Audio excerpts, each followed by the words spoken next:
Halos lahat tayo dumadaan sa mga matitinding pagsubok at mga hamon ng buhay. Kung mapapansin ninyo yung background ko, merong nag-message o nag-iwan ng review sa aking official page, ang Kamorgi Official. Ako, mababasa nga po ninyo na halos talagang hindi niya nakaya yung kanyang mga pinagdadaanan at halos gusto na niyang tapusin yung kanyang buhay. Ako bilang isang influencer, handa kitang tulungan. Hindi man sa pinansyal na pangangailangan mo, handa akong magpayo sa'yo para anuman yung problema mo, palagpasan mo yan, makapagpatuloy ka ulit sa buhay. Nung chinek ko yung account mo, meron ka na palang asawa at mga anak. Kung meron mang mga tao na hindi ka iiwan, yan yung asawa at mga anak mo.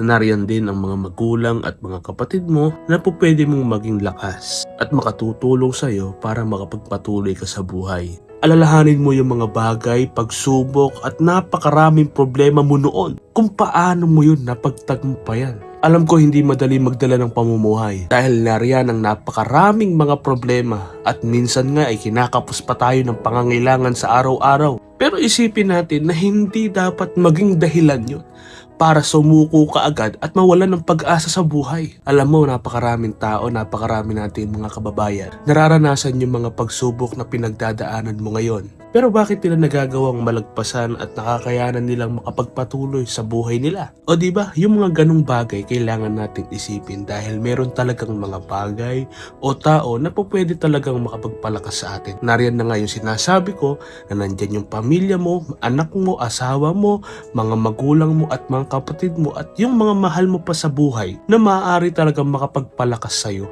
Lakasan mo pa yung loob mo. Manalangin ka na anuman yung pagsubok na pinagdadaanan mo ay malagpasan at makayanan mo. Bilang ako po ay isang content creator at isa na ding influencer at talagang nagtitiwala sa kakayanan ko, ay nagpapaalala po sa'yo na hindi ka bibigyan ng pagsubok ng Diyos ng higit sa iyong makakaya. Magbabagong taon ngayon, magandang sign o sinyalis yun para makapagsimula ka ulit. Sabi mo nga sa bio sa account mo, new chapter and a new beginnings. Let the past be your guide to grow.